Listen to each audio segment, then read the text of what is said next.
Eita, nós! Com esse bando de imposto novo sendo criado, você deve estar se perguntando o que afinal é melhor para o seu dinheiro. Investir no IVVB11, um ETF americano listado aqui na Bolsa Brasileira, ou investir no IVV lá da Bolsa Americana, diretamente em dólares, pagando spread, pagando IOF. Nesse vídeo aqui, eu vou te explicar com a maior imparcialidade do mundo o que você deve entender para tomar a decisão com o seu dinheiro. Ah, mas Diego, duvido, você tem parceria com a Nômade que eu sei, você vai puxar a sardinha para um lado, você acha que eu sou bobo? De fato, galerinha, eu tenho parceria com a Nômade, porque eu decidi investir diretamente na bolsa lá fora e é óbvio, veio uma parceira querer me pagar para patrocinar, eu vou recusar? Sou filho de Deus, óbvio que não. Mas esse vídeo aqui, eu escolhi não patrocinar, não vai ter link de abertura nenhum aqui, porque eu quero ser imparcial. Eu quero te mostrar por que é que eu tomei a minha decisão e se isso agora que o IOF tá subindo, a bomba tá estourando, vai fazer sentido mesmo pro longo prazo, matematicamente, financeiramente falando e com as vantagens e desvantagens de cada um. Pois é, galerinha, eu tava me deparando com um vídeo aí na internet de um youtuber, inclusive, maravilhoso, que eu admiro bastante. Eu acho que é uma pessoa super do bem. Mas nesse vídeo comparativo do IVV com o IVVB11, ele fez sem algumas contas erradas. São contas difíceis e que as pessoas não repararam que estavam erradas. Nesse vídeo ele concluiu que o IVVB11 sairia muito mais barato para o investidor. Mas será que a gente vai ter essa mesma conclusão com as análises que eu vou trazer aqui para você? Então fica aí que você vai entender tudo. Vamos aproveitar esse vídeo já para se manter informado do que está acontecendo aqui no Brasil também. Na terça-feira, o governo federal lançou uma nova tarifa social de energia elétrica que vai beneficiar mais de 60 milhões de brasileiros que vão ter a sua conta de luz grátis. Grátis não, né, gente? A gente sabe que isso é pago de algum lugar. O dinheiro tem que vir de algum lugar para pagar essa conta. O gratuito aqui é só entre aspas. Já na quarta-feira, a Câmara aprova reajuste de funcionários públicos federais com impacto de 18 bilhões de reais nas contas públicas. E aí na quinta-feira, óbvio, né? A gente tá gastando mais, a gente precisa pagar essa conta. O governo aumenta alíquotas do IOF para arrecadar 20 bilhões a mais em 2025 e 40 bilhões a mais no ano que vem. Você entendeu agora que todo o incentivo, todo o benefício que o governo vai proporcionar pra gente, ele tem que ser pago, ele tem que vir de algum lugar. Então, a contrapartida é a criação de novos impostos para isso, tá? Então, para de achar que você tá no mundo da Disney e que as coisas são pagas do além. Não. O dinheiro tá ali bonitinho, ele tem que vir de algum lugar, beleza? No meio da madrugada mesmo, o governo viu que o mercado não tava gostando, o dólar já tava disparando, a bolsa não tava nem aberta e já tava um Deus nos acuda. E aí decidiram ali, ó, recuar sobre as mudanças do IOF, pelo menos em algumas questões. Basicamente, ó, operações de câmbio moeda em espécie,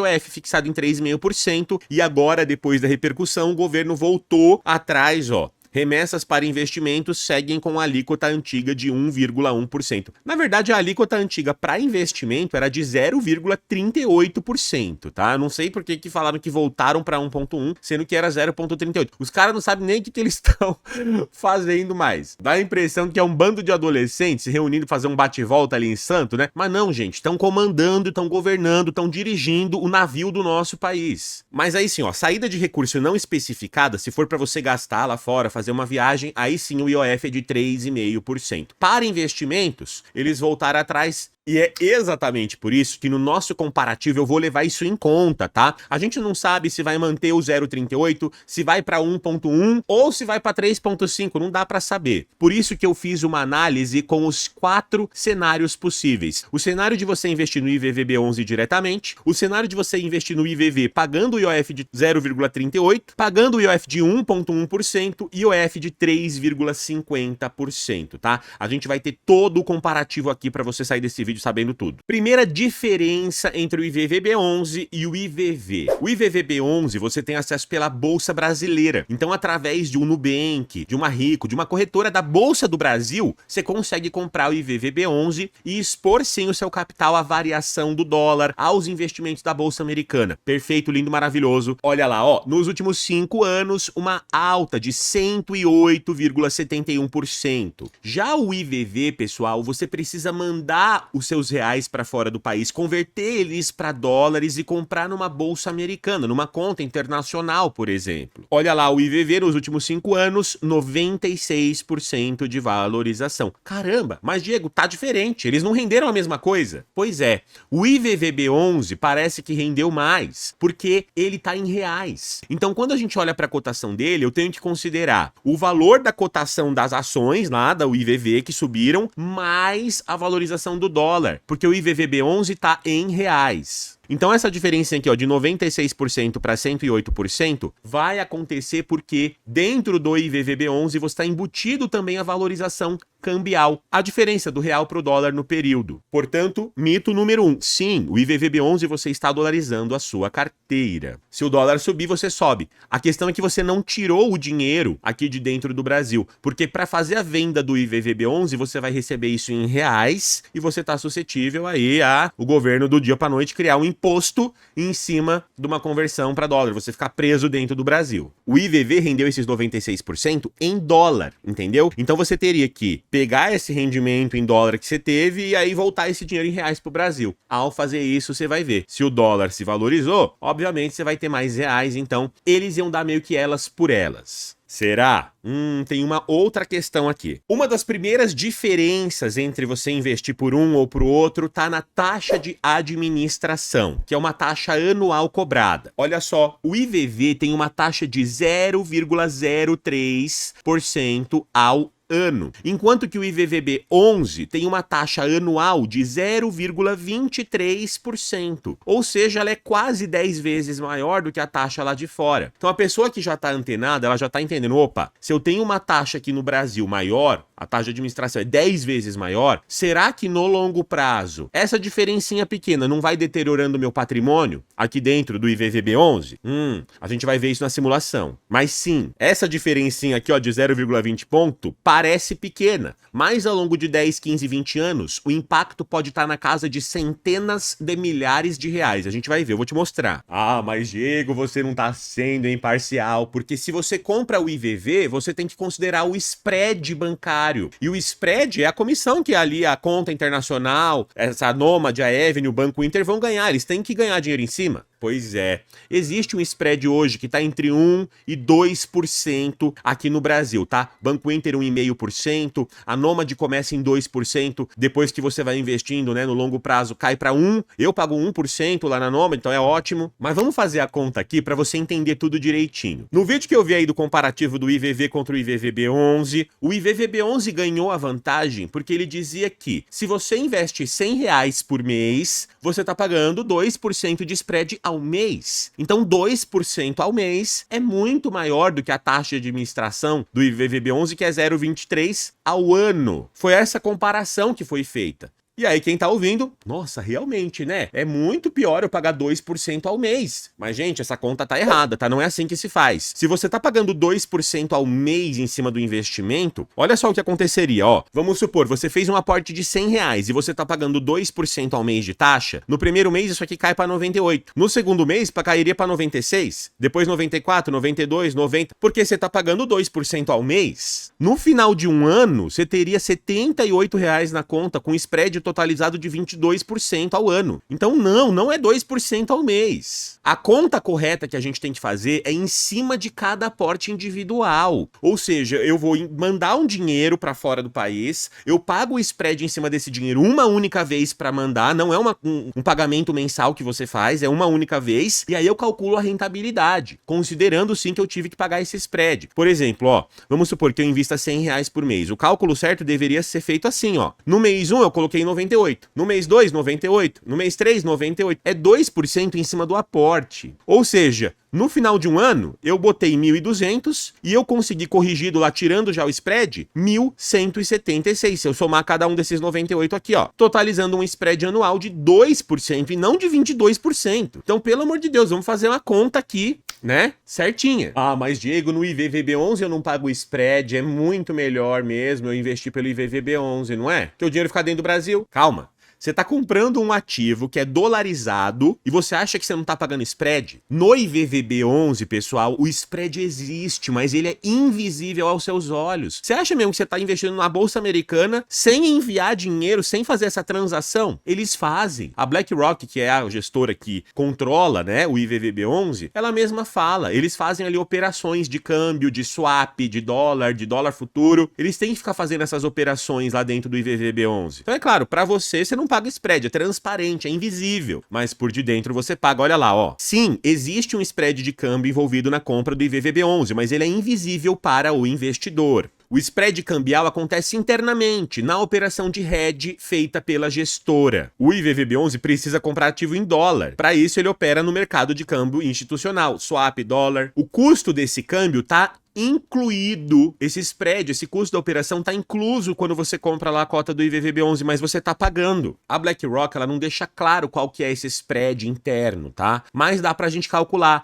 Quando a gente faz a comparação do IVV com o IVVB11, considerando o reinvestimento dos dividendos, já eu vou falar essa questão do dividendo para você, e considerando as taxas de administração, você consegue bater um pro outro. Olha só, a rentabilidade acumulada do IVV nos últimos 5 anos, 103,42%. Já a variação cambial do dólar frente ao real, aproximadamente 20%. Quando a gente faz esse comparativo, a gente tem que o spread interno, ó, implícito cambial do IVVB11 seja de aproximadamente de 0,5 a 1% ao ano.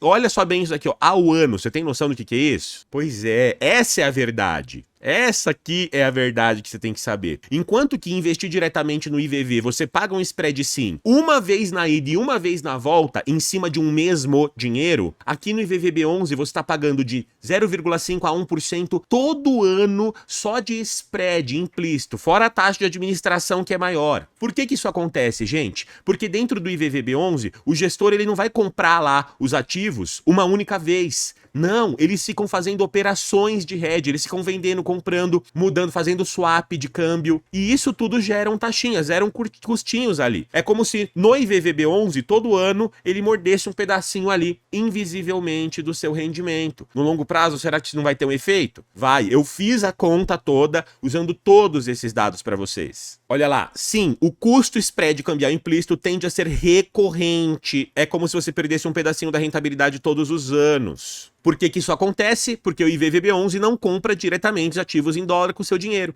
Em vez disso, o fundo faz operações de derivativos cambiais, swap, futuro de dólar, para refletir o desempenho do S&P 500 em reais. E essas operações têm custos de rolagem e spread de compra que são feitas periodicamente, trimestralmente, mensalmente. Isso vai acontecer de tempos em tempos. Então você, no IVVB11, não só você tem um spread que é invisível, mas o spread ele é recorrente. Tá? E esta é uma verdade. Eu tô meio eufórico aqui, gente, porque tem vídeo na internet falando que se você tá investindo diretamente no exterior, você caiu no papo furado. Você tá sendo influenciado pelas pessoas que têm rabo preso com patrocinador. E não, eu tomei a minha decisão com o meu dinheiro, eu coloco o meu dinheiro nisso porque eu acho que é o melhor pra mim, porque eu fiz essas contas. Então é óbvio que eu tenho que vir aqui falar a verdade pra vocês. Vamos lá, eu vou te mostrar agora a tabela com todas as contas feitas, com as simulações direitinho, usando a rentabilidade histórica do IVV dos últimos 10 anos como uma média. Olha lá, ó, foi uma rentabilidade de 12,47% ao ano, tá? O spread de 2% já, considerando que você vai pagar ali um spread meio que máximo ali dessas contas digitais, contas internacionais que tem, e os diferentes IOFs que a gente tá aí com essa dúvida do Brasil agora. Depois que eu te mostrar essa conta, eu vou te falar o principal motivo que me fez escolher investir de uma determinada forma. Calma, você vai entender. Ah, Diego, como é que funciona isso dos dividendos? O IVVB11 não paga dividendo e o IVV paga? Exatamente. O IVV, ele paga dividendos e tem imposto de renda na fonte direto lá nos Estados Unidos, tá? De 30%. Só que você recebe esse dividendo lá em dólar e você pode reinvestir como você bem quiser. Já o IVVB11, ele também recebe esses dividendos internamente, também tem a alíquota de 30%, tá? Tudo igual. Porém, o IVVB11, ele já reinveste automaticamente o dinheiro em cotas dele mesmo, em cotas do próprio IVV. Então ali você tem também um reinvestimento automático. É uma vantagem, né, em questão de praticidade, isso é bem legal, porém, com o IVV você recebe esse dinheiro e você pode reinvestir na onde estão as oportunidades do momento. Eu sempre faço isso, eu sempre mostro isso na minha carteira, né? Recebi ali o dólar em dividendo, eu vou lá e compro, opa, essa ação aqui caiu, tá em oportunidade, eu vou reequilibrando, reinvestindo meus dividendos de uma forma mais otimizada, na minha opinião. Olha lá, ó, o IVV inclusive pagou, ele paga 4 vezes ao ano ali regularmente, tá? R$ 54,00, R$ 89,00, depois R$ 97,00 de dividendo que eu fui pagando.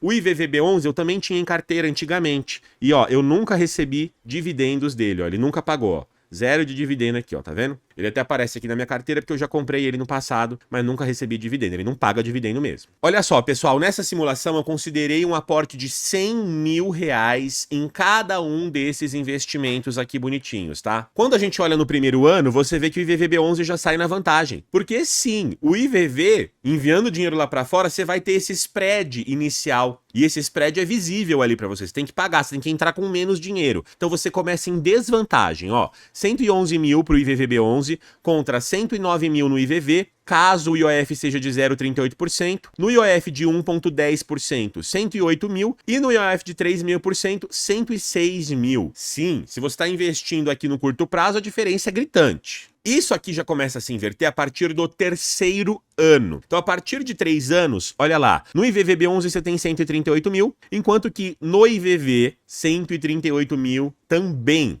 considerando o IOF de 0,38%, que é o IOF que a gente tinha até antigamente. Não dá para saber se eles vão manter esse IOF ou não, tá? Já com 1,1%, ó, aí o IVV perderia, tanto com 1,1% quanto com 3,5%, ó, 134 mil. Em 4 anos investindo, a diferença já começa a ficar positiva para o lado do IVV, tanto no IOF de 1,10%, ó. A gente tá falando de 155 mil aqui contra 154 mil, uma diferencinha baixa ainda, tá? Já a partir de 7 anos investindo, pessoal, mesmo com o IOF absurdo de 3,5%, que não foi pra frente, né? Eles voltaram já atrás, você já estaria ganhando com o IVV lá fora, por conta de todas essas taxas embutidas que eu falei que o IVVB11 tem. Olha lá, o IVVB11, 214 mil, contra o IVV 222 mil a 0,38%, 220 mil a 1,10% e 215 mil a 3,50%. Vamos ver o que acontece em 20 anos, porque eu falo aqui para pessoas que estão investindo para o longo prazo. A minha carteira é uma carteira para o longo prazo